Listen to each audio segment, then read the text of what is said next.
প্রধান উপদেষ্টাকে গুজব না শোনার অনুরোধ সেনাপ্রধানের। জরুরি অবস্থা বা তত্ত্বাবধায়ক সরকারের সম্ভাবনা নাকচ আইন উপদেষ্টার।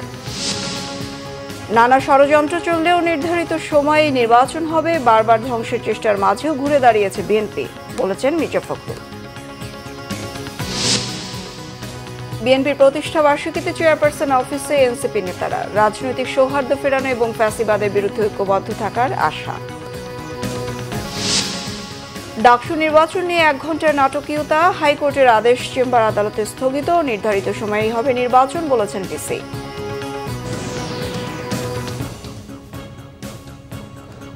দেখছিলেন ক্রাউন সিমেন্ট সংবাদ শিরোনাম। এবার বিস্তারিত। কোনো ধরনের গুজবের দিকে মনোযোগ না দেওয়ার জন্য প্রধান উপদেষ্টা ডক্টর মোহাম্মদ ইউনূসকে অনুরোধ করেছেন সেনাপ্রধান জেনারেল ওয়াকারুজ্জামান। অন্তর্বর্তীকালীন সরকারকে পূর্ণ সহযোগিতার ব্যাপারে সরকার প্রধানকে আবারও আশ্বস্ত করেন সেনাবাহিনী প্রধান।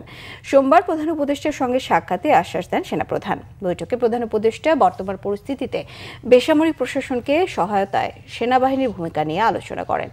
আইনশৃঙ্খলা রক্ষায় ধারাবাহিক অবদানের জন্য সেনাবাহিনীকে ধন্যবাদ জানান। প্রধান উপদেষ্টার প্রেস উইং থেকে এসব তথ্য জানানো হয়েছে। বিবৃতিতে বলা হয়েছে, প্রধান উপদেষ্টা সেনাবাহিনীর ভূমিকা সুসংহত করার প্রয়োজনীয়তার উপর জোর দেন। প্রেস উইং এর বিজ্ঞপ্তিতে আরও জানানো হয়, প্রধান উপদেষ্টা বলেছেন তিনি ভোটার উপস্থিতি, নতুন ও নারী ভোটারদের অংশগ্রহণ, নিরাপত্তা, গণতন্ত্র, আইনের শাসন নিশ্চিত করবে এমন একটি নির্বাচনের ব্যাপারে জাতির কাছে অঙ্গীকারাবদ্ধ। সরকারের সব উদ্যোগ ও কর্মসূচি সফল করতে পুরো সেনাবাহিনী অঙ্গীকারাবদ্ধ বলেও জানান জেনারেল ওয়াকারুজ্জামান। দেশে জরুরি অবস্থা বা তত্ত্বাবধায়ক সরকারের সম্ভাবনার বিষয়ে কিছু জানেন না বলে সাফ জানিয়ে দিয়েছেন আইন উপদেষ্টা ডক্টর আসিফ নজরুল। সোমবার গণমাধ্যম কর্মীদের সঙ্গে আলাপকালে এক প্রশ্নের জবাবে তিনি এমনটা জানান। আইন উপদেষ্টা বলেন, সেনাপ্রধান প্রধান বিচারপতির সঙ্গে দেখা করেছেন, এমন কিছু তার জানা নেই। সামাজিক মাধ্যমে এ নিয়ে যেসব গুজব গুঞ্জন রয়েছে সেটিতে বিচলিত হওয়ার কিছু নেই। আইন উপদেষ্টা বলেন, প্রধান উপদেষ্টার সঙ্গে রাজনৈতিক দলগুলোর বৈঠকে নির্বাচনকালীন সরকার নিয়ে কোনো আলোচনা হয়নি। বলেন, ফেব্রুয়ারিতে নির্বাচন নিয়ে সরকার দৃঢ় প্রতিজ্ঞ। আইনশৃঙ্খলা পরিস্থিতি নিয়ে এক প্রশ্নের জবাবে তিনি বলেন, গণ অভ্যুত্থানের 1 বছরে আইনশৃঙ্খলা পরিস্থিতির মাঝে মধ্যেই বেশ অবনতি হয়েছে, আবার ভালোও হয়েছে। বলেন, এরকম পরিস্থিতি আগেও মোকাবেলা করেছে সরকার। তিনি বলেন, পরিস্থিতি ভালো হয়েছে, সামনে আবারও ভালো হবে। প্রধান বিচারপতির সাথে দেখা করেছেন এই ধরনের কোনো তথ্য আমার জানা নাই। আমি 2-1টা পত্রিকায় দেখেছি, আর অনলাইনে এটা নিয়ে নানান গুজব গুঞ্জন হয়েছে দেখেছি। এসব গুজব গুঞ্জন নিয়ে বিচলিত হওয়ার মতো কিছু নাই, এটা হচ্ছে আমার বক্তব্য। আর আর্মি চিফ অবশ্যই এখন পর্যন্ত তো অবশ্যই গুজব, আমি তো এই সম্বন্ধে কিছু জানি না। আর আর্মি চিফ আপনার আমাদের প্রধান উপদেষ্টার সাথে মাঝে মাঝেই দেখা করেন, রাষ্ট্রপতির সাথেও আগে দেখা করেছেন। তো আমি মনে করি না এটা নিয়ে বিচলিত হওয়ার মতো কিছু আছে। নির্বাচনের সময় মব সৃষ্টিকারীরা সংগঠিত হতে পারবে না বলে মন্তব্য করেছেন প্রধান নির্বাচন কমিশনার AMM নাসির উদ্দিন। সোমবার আগারগাঁও নির্বাচন কমিশনে যুক্তরাষ্ট্রের ভারপ্রাপ্ত রাষ্ট্রদূত ট্রেসি অ্যান জ্যাকবসনের সাথে নির্বাচনের সার্বিক বিষয় নিয়ে আলোচনা করেন CAC। পরে সাংবাদিকদের তিনি বলেন, অতীতে নির্বাচন কমিশন স্বাধীনভাবে কাজ করতে পারেনি। জানান, কোনো প্রকার চাপ ছাড়াই কাজ করে যাচ্ছে নির্বাচন কমিশন। তাই কারো অভিযোগ শুনতে নয়, জনগণকে শুধু অবাধ, সুষ্ঠু, নিরপেক্ষ নির্বাচন উপহার দিতে সর্বাত্মক চেষ্টা করে যাচ্ছে কমিশন। এর আগে বৈঠক শেষে যুক্তরাষ্ট্রের ভারপ্রাপ্ত রাষ্ট্রদূত ট্রেসি অ্যান জ্যাকবসন জানান, কোনো নির্দিষ্ট দল বা রাজনীতিবিদদের সাথে নেই তারা। নির্বাচনের মাধ্যমে বাংলাদেশের জনগণই নির্বাচিত প্রতিনিধিকে বেছে নেবে এবং এ বিষয়ে আশাবাদী যুক্তরাষ্ট্র। সৃষ্টি করে ওরা দেখবেন যে যার যার কনস্টিটিউয়েন্সিতে চলে গেছে, একসাথে এত লোক একত্রে আর পাওয়া যাবে না। ঢাকা শহরে খালি হয়ে যায়, শুধু ভোটাররা যারা ভোট দিয়ে তারা। এখানে আমাদের অভিজ্ঞতায় বলে যে ওই সব লোক যে এখানে থাকবে এমন না। যারা মব সৃষ্টি করতে চায়, তারা মব সৃষ্টি যারা করতে চাইবে তারা সুবিধা করতে পারবে না। বিএনপি মহাসচিব মির্জা ফখরুল ইসলাম আলমগীর বলেছেন, নির্বাচন নিয়ে ষড়যন্ত্র চলছে। ফেব্রুয়ারিতে নির্বাচন চ্যালেঞ্জিং উল্লেখ করে তিনি বলেন, ভোট নির্ধারিত সময়ই হবে, এমনটাই বিশ্বাস করে বিএনপি। নির্বাচনে সর্বাত্মক সহযোগিতা করবেন তারা। বিএনপিকে বারবার ধ্বংসের ষড়যন্ত্র হয়েছে উল্লেখ করে তিনি বলেন, বেগম খালেদা জিয়া ও তারেক রহমানের নেতৃত্বে দল ঘুরে দাঁড়িয়েছে। দলের প্রতিষ্ঠা বার্ষিকীতে শহীদ রাষ্ট্রপতি জিয়াউর রহমানের শ্রদ্ধা জানানোর পর কথা বলেন তিনি। রিপোর্ট করছেন সিকান্দার রেমান। বিএনপির ৪৭তম প্রতিষ্ঠা বার্ষিকী, দলের প্রতিষ্ঠাতা রণাঙ্গনের বীর মুক্তিযোদ্ধা শহীদ রাষ্ট্রপতি জিয়াউর রহমানের প্রতি শ্রদ্ধা জানাতে নেতাকর্মীদের ব্যাপক উপস্থিতি। শেরেবাংলা নগরে তার মাজারে ফুলেল শ্রদ্ধা জানান দলের মহাসচিব মির্জা ফখরুল ইসলাম আলমগীর সহ সিনিয়র নেতারা। বেলা ১১টার দিকে শহীদ জিয়াউর রহমানের মাজারে শ্রদ্ধা জানানোর এই কর্মসূচি চলে কয়েক ঘণ্টা ব্যাপী। বিপুল সংখ্যক মানুষের উপস্থিতির কারণে গোটা এলাকা থমকে যায় ওই সময়ে।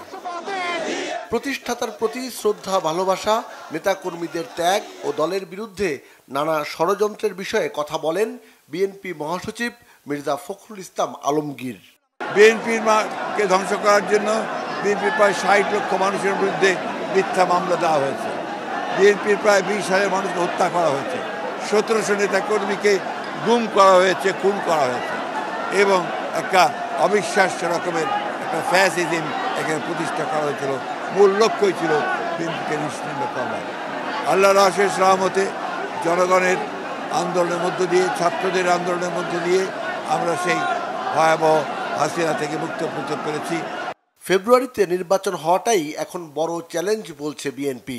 মির্জা ফখরুল আরও জানান, সংস্কার ও নির্বাচন বাস্তবায়নে সব সহযোগিতা অব্যাহত রেখেছে বিএনপি। এখন যে চ্যালেঞ্জ আমাদের সামনে রয়েছে সেই চ্যালেঞ্জ হচ্ছে যে আগামী ফেব্রুয়ারি মাসে, ২৬শে ফেব্রুয়ারি মাসে যে নির্বাচন অনুষ্ঠানের কথা আছে, সেই নির্বাচন অনুষ্ঠান সুষ্ঠুভাবে করার সর্বোচ্চ সহযোগিতা করা, সাহায্য করা।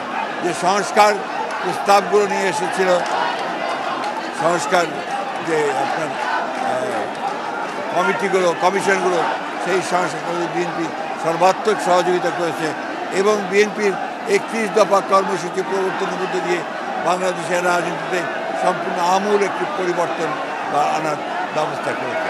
আগামীতে জনগণের ভোটে রাষ্ট্র ক্ষমতায় গেলে একটি সমৃদ্ধশালী দেশ গড়ে তোলার কথাও জানান বিএনপি নেতারা। বাংলাদেশে বিএনপি একদিকে রাজনৈতিক পরিবর্তন ঘটাবে, অন্যদিকে অর্থনৈতিক প্রবৃদ্ধি ঘটাবে। সিকান্দার রেমান, বাংলাভিশন, ঢাকা। জাতীয় নাগরিক পার্টি এনসিপির মুখ্য সংগঠক সার্জিস আলম বলেছেন, রাজনৈতিক সৌহার্দ্য পর্যন্ত নষ্ট করেছিলেন শেখ হাসিনা। অন্যদিকে বিএনপির স্থায়ী কমিটির সদস্য সালাউদ্দিন আহমেদ বলেছেন, গণতন্ত্রকামী সব দল একসাথে ফ্যাসিবাদী শক্তির বিরুদ্ধে কাজ করতে হবে। বিএনপি ৪৭তম প্রতিষ্ঠা বার্ষিকীতে উপলক্ষে সন্ধ্যায় গুলশানে বিএনপি চেয়ারপারসনের কার্যালয়ে যান এনসিপির প্রতিনিধি দল। ফুলেল শুভেচ্ছা গ্রহণ করেন বিএনপির মহাসচিব মির্জা ফখরুল ইসলাম আলমগীর ও বিএনপির স্থায়ী কমিটির সদস্য সালাউদ্দিন আহমেদ। এনসিপির প্রতিনিধি দলে ছিলেন সার্জিস আলম, সামান্তা শারমিন ও আরিফুল ইসলাম আদিব। পরে সাংবাদিকদের কাছে সার্জিস আলম বলেন, সব দল একসাথে আগামীর বাংলাদেশ এগিয়ে নেবে। আর সালাউদ্দিন আহমেদ বলেন, একদলীয় শাসনের অবসান ঘটিয়ে বহুদলীয় গণতন্ত্র প্রতিষ্ঠা করেছে বিএনপি। ভালো রাজনীতি দিয়ে গণতন্ত্র বিরোধী অপশক্তিকে পরাজিত করবে বিএনপি। শেখ হাসিনা শুধুমাত্র বাংলাদেশের গণতন্ত্র নষ্ট করেনি, গণতান্ত্রিক যে কালচারগুলো, যে রাজনৈতিক দলগুলোর মধ্যে যে সৌহার্দ্যপূর্ণ সম্পর্ক হতে পারে, এর সকল কালচারকে শেষ করে দিয়ে গিয়েছে। আমরা মনে করি যে আগামীর বাংলাদেশের যে কাঙ্ক্ষিত অগ্রগতি, আমরা যে প্রত্যাশা করি, এই অগ্রগতির অন্যতম একটি অগ্রগতি হওয়া উচিত যে আমাদের রাজনৈতিক দলগুলোর মধ্যে এই সৌহার্দ্যপূর্ণ সম্পর্ক। এই গণতান্ত্রিক সংস্কৃতি আমরা চালু করার মধ্য দিয়ে বিগত দিনের অগণতান্ত্রিক অপসংস্কৃতিকে বিলুপ্ত করতে পারবো। আমরা ভালো রাজনৈতিক আদর্শ প্রতিষ্ঠার মধ্য দিয়ে ফ্যাসিবাদী রাজনীতিকে বিলুপ্ত করতে পারবো। সুতরাং এই রাজনৈতিক সংস্কৃতি যেন চর্চা থাকে, ফ্যাসিবাদ বিরোধী জাতীয় ঐক্যটা যেন আমরা ধরে রাখি এবং এটাকে শক্তিতে পরিণত করে ইনশাআল্লাহ আমরা আগামী দিনের গণতান্ত্রিক উত্তরণ ঘটাবো। গণ অধিকার পরিষদের সভাপতি ও ডাকসুর সাবেক ভিপি নুরুল হক নূরকে আইসিইউ থেকে নেওয়া হয়েছে কেবিনে। তবে রাতে নূরের শারীরিক অবস্থার আবারও কিছুটা অবনতি হয়।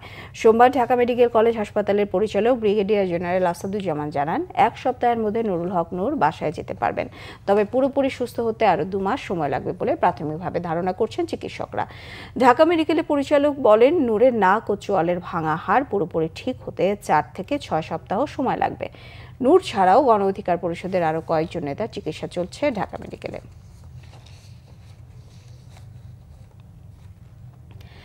আওয়ামী লীগের দোসরদের রাজনীতি নিষিদ্ধের দাবিতে গণ অধিকার পরিষদের আহ্বানে 22টি রাজনৈতিক দলের বৈঠক হয়েছে গণ অধিকার পরিষদের কেন্দ্রীয় কার্যালয়ে। সোমবার বিকেলে গণ অধিকার পরিষদের কেন্দ্রীয় কার্যালয়ে বৈঠকে অংশ নেন বিএনপি, জামায়াত ইসলামী, এনসিপি সহ বেশ কয়েকটি রাজনৈতিক দল। বৈঠকে গণ অধিকার পরিষদের সভাপতি নুরুল হক নূরের ওপর হামলার তীব্র নিন্দা জানান রাজনৈতিক দলের নেতারা। একই সঙ্গে 48 ঘণ্টার মধ্যে বিচার বিভাগীয় কমিটি গঠন ও দোষীদের গ্রেফতারের দাবিও জানান তারা। এছাড়া ফ্যাসিবাদ বিরোধী শক্তির বিরুদ্ধে একতা প্রতিষ্ঠার সিদ্ধান্ত হয়। ফ্যাসিবাদী শক্তি, আওয়ামী লীগ ও জাতীয় পার্টি সহ 14 দলের বিচার দাবি করা হয় বৈঠকে।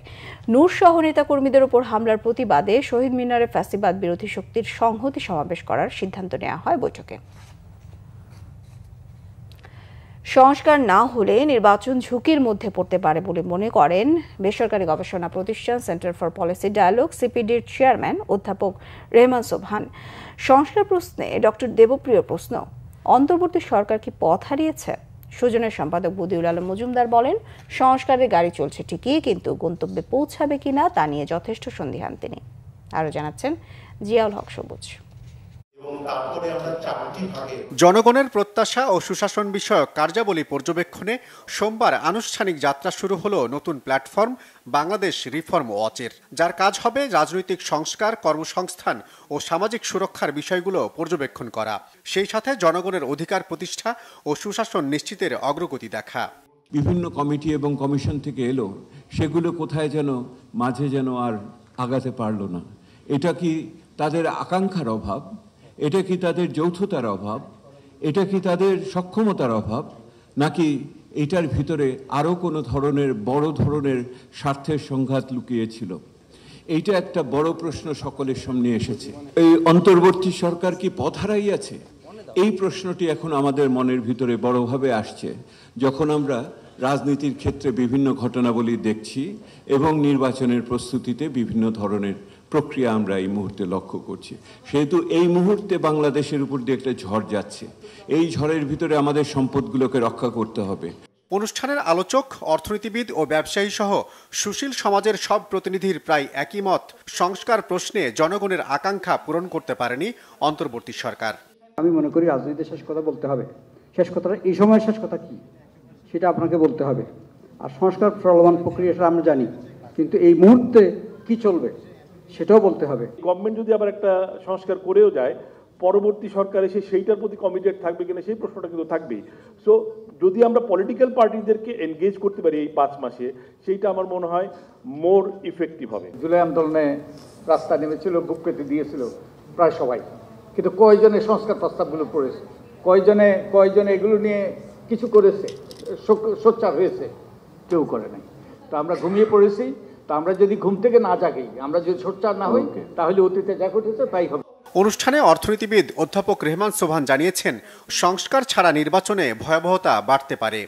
Public discussion going on which is holding out the danger that if reforms are not completed, then elections may be endangered and some people may not participate in election. রাজনৈতিক অঙ্গন দুর্বৃত্তদের আখড়ায় পরিণত হয়েছে বলে মন্তব্য করেন আলোচকরা।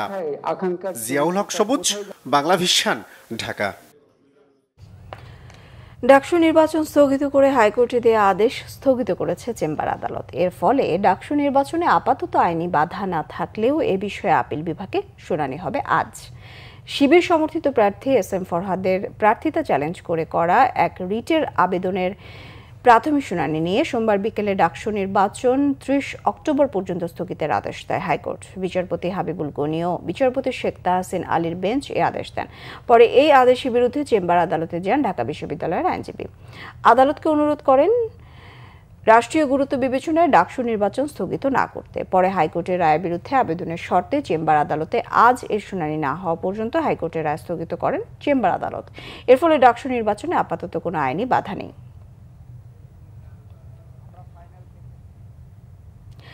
নানা বিতর্ক ওঠায় Gazipur metropolitan police commissioner Mohammad Nazmul Karim খানকে তার দায়িত্ব থেকে সরিয়ে দেয়া হয়েছে। সাংবাদিকদের এ তথ্য নিশ্চিত করেছেন পুলিশের মহাপরিদর্শক বাহারুল আলম।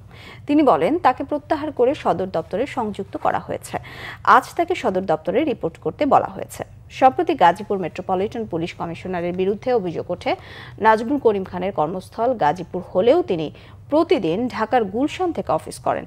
একই সঙ্গে তিনি যে প্রাডো গাড়ি ব্যবহার করেন তা উৎকোচ হিসেবে নিয়েছেন বলে সংবাদ মাধ্যমে সংবাদ হয়। তাছাড়া তিনি যখন কর্মস্থলে যান বা গুলশানের বাসায় যান তখন উড়াল সেতুর যান চলাচল বন্ধ রাখা হয়। এতে সাধারণ মানুষকে অনেক ভোগান্তিতে পড়তে হয়। গত 25 আগস্ট স্বরাষ্ট্র উপদেষ্টা জানিয়েছিলেন জিএমপি কমিশনারকে কারণ দর্শানোর নোটিশ দেওয়া হবে। হাইকোর্টে নির্বাচন স্থগিতের আদেশে ক্ষুব্ধ প্রার্থী ও শিক্ষার্থীরা পরে চেম্বার আদালতে হাইকোর্টের আদেশ স্থগিতে স্বস্তিতে মেতে ওঠে। এদিকে ডাকসু নির্বাচন পেছানো হবে না বলে আশ্বস্ত করেন উপাচার্য ডক্টর নিয়াজ আহমেদ খান। নিজেদের মধ্যে কাদা ছোড়াছুড়ি না করে ঐক্যবদ্ধ থাকতেও পরামর্শ তার। সৈয়দ আব্দুল মহিদের রিপোর্ট।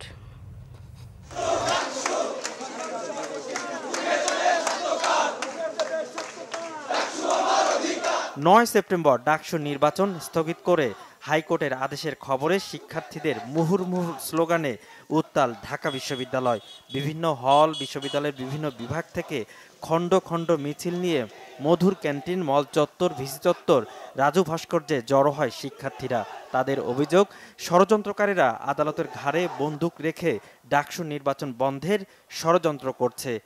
হাইকোর্ট আমাদের স্টুডেন্টদেরকে কখনো দমিয়ে রাখতে পারে না। হাইকোর্টের রায় দিয়ে আসলে ঢাকা ভার্সিটির ভাগ্য বদল করা যায় না। সো আমরা শিক্ষার্থীরা সিদ্ধান্ত নিয়েছি 9 তারিখে ডাকসু হবে, সুতরাং 9 তারিখে হবেই। প্রতিবাদে তাৎক্ষণিক মিছিল করে ছাত্র শিবির, ছাত্রদল, বাম জোট সহ কয়েকটি প্যানেলের প্রার্থীরা। এরপর আসে চেম্বার আদালতে হাইকোর্টের আদেশ স্থগিতে ভিন্ন প্রতিক্রিয়া। এ সময় ডাকসু নির্বাচন কোনোভাবেই পেছানো যাবে না বলে একাট্টা হন তারা। হাইকোর্ট যে রায় দিয়েছিল সেটা তারা স্থগিত করেছে। আমরা সবাইকে দায়িত্বশীল আচরণ করার জন্য অনুরোধ করছি। আমরা বিশ্ববিদ্যালয় প্রশাসন এবং নির্বাচন কমিশনকে বলছি, আপনারা তামাশা করেন ঢাকা বিশ্ববিদ্যালয়ের স্টুডেন্টদের সাথে। আপনি একই ক্রাইটেরিয়াতে তাদেরকে বাদ দিলেন, তাকে রেখে আপনি যে ফাঁক ফোকর রেখেছেন সেই ফাঁক ফোকরের সুযোগ আজকে বিভিন্ন জন, বিভিন্ন অপশক্তি, বিভিন্ন পরাজয় শক্তি বিভিন্নভাবে নিচ্ছে। স্পষ্টভাবে জানিয়ে দিতে চাই, এই ঢাকা বিশ্ববিদ্যালয়ের মাটিতে আগামী 9 সেপ্টেম্বর ডাকসু নির্বাচন অনুষ্ঠিত হতেই হবে। যা ডিটের কারণে কিছু সময় উত্তাল ঢাকা বিশ্ববিদ্যালয়। সন্ধ্যায় ডাকসু ভবনের সামনে তাদের প্যানেল অপরাজয় 71 ও অদম্য 24-এর পক্ষ থেকে ব্রিফ করে জানায় নির্বাচন স্থগিত নয়। ছাত্র শিবিরের জিএস প্রার্থী SM ফরাদের প্রার্থিতা বাতিলে রিট করেছিলেন BM ফাহমিদা আলম। আমাদের প্যানেলের তরফ থেকে আমরা হাইকোর্টে কোনো রিট করি নাই। এই রিটটি করেছেন BM ফাহমিদা আলম এবং সেই রিটের ব্যাপারে তিনি রিট করার পূর্বে আমাদের সঙ্গে কোনো ধরনের যোগাযোগ করেন নাই কিংবা আমাদেরকে জানান নেই। মহামান্য হাইকোর্ট আজকে যেই রায়টি দিলেন সেই রায়টিকে আমরা অনভিপ্রেত এবং উদ্দেশ্যমূলকভাবে নির্বাচনী পরিবেশকে ঘোলাটে করার জন্য একটা পায়তারা হিসেবে সাব্যস্ত করছি। এদিকে ডাকসু নির্বাচন সহ সার্বিক পরিস্থিতি নিয়ে সোমবার রাতে ব্রিফ করেন উপাচার্য ডক্টর নিয়াজ আহমেদ খান। তিনি ডাকসু নির্বাচন আয়োজনে নানা চ্যালেঞ্জের কথা জানান। অনেক রকম সীমাবদ্ধতার মধ্যে অংশীজনদেরকে সাথে নিয়ে মাঠে নেমেছে। পারস্পরিক কাদা ছোড়াছুড়ি বন্ধ করে মূল জায়গায় ফোকাস রাখতে হবে। আমাদের যারা প্রার্থী আছেন, আমাদের যারা ভোটার আছেন, তাদেরকে আমি আগেও বলেছি, এখনও বলছি, ধৈর্যের সাথে, সহনশীলতার সাথে মাথা ঠান্ডা রেখে যাবতীয় বিভিন্ন রকম বাধা বিপত্তি ষড়যন্ত্র মোকাবেলা করে আমাদের এগোতে হবে। ডাকসু নির্বাচন উপলক্ষে আগামী 8 থেকে 10 সেপ্টেম্বর সব ক্লাস ও পরীক্ষা বন্ধের ঘোষণা দিয়েছে বিশ্ববিদ্যালয় প্রশাসন। সৈয়দ আব্দুল মুহিত, বাংলা ভিশন, ঢাকা।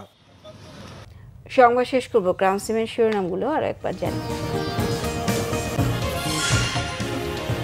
প্রধান উপদেষ্টাকে গুজব না শোনার অনুরোধ সেনাপ্রধানের। জরুরি অবস্থা বা তত্ত্বাবধায়ক সরকারের সম্ভাবনা নাকচ আইন উপদেষ্টার।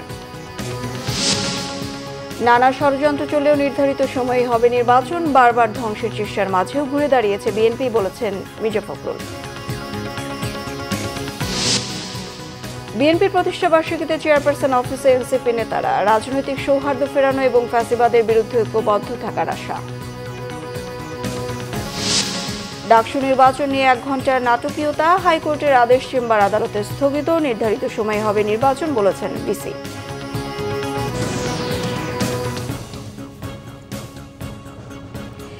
এই ছিল এখনকার মতো। পরের সংবাদ সকাল 10টায়, 9টায় থাকছে নিউজ টপ 10 দেখার আমন্ত্রণ রইল। এতক্ষণ সঙ্গে থাকায় ধন্যবাদ সবাইকে।